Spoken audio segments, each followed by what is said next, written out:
For decades, our differences with Iran meant that our governments almost never spoke to each other. Ultimately, that did not advance America's interests. Over the years, Iran moved closer and closer to having the ability to build a nuclear weapon. But from Presidents Franklin Roosevelt to John F. Kennedy to Ronald Reagan, the United States has never been afraid to pursue diplomacy with our adversaries.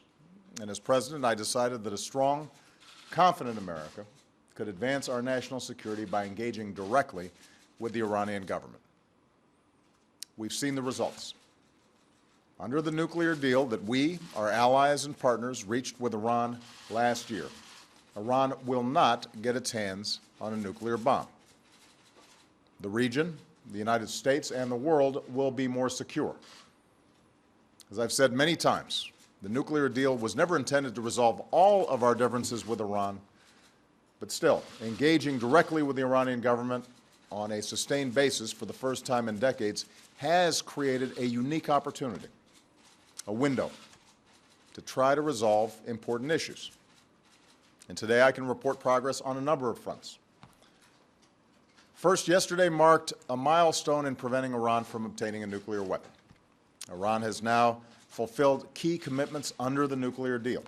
And I want to take a moment to explain why this is so important.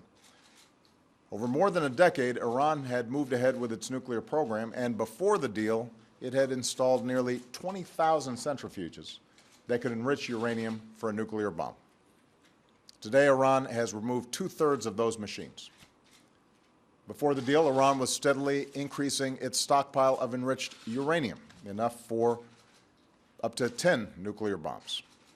Today, more than 98% of that stockpile has been shipped out of Iran, meaning Iran now doesn't have enough material for even one bomb.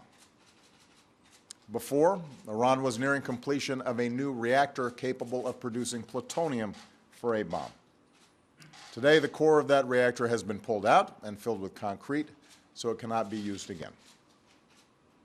Before the deal, the world had relatively little visibility into Iran's nuclear program. Today, international inspectors are on the ground, and Iran is being subjected to the most comprehensive, intrusive inspection regime ever negotiated to monitor a nuclear program. Inspectors will monitor Iran's key nuclear facilities 24 hours a day, 365 days a year. For decades to come, inspectors will have access to Iran's entire nuclear supply chain. In other words, if Iran tries to cheat, if they try to build a bomb covertly, we will catch them. Even as we implement the nuclear deal and welcome our Americans home, we recognize that there remain profound differences between the United States and Iran.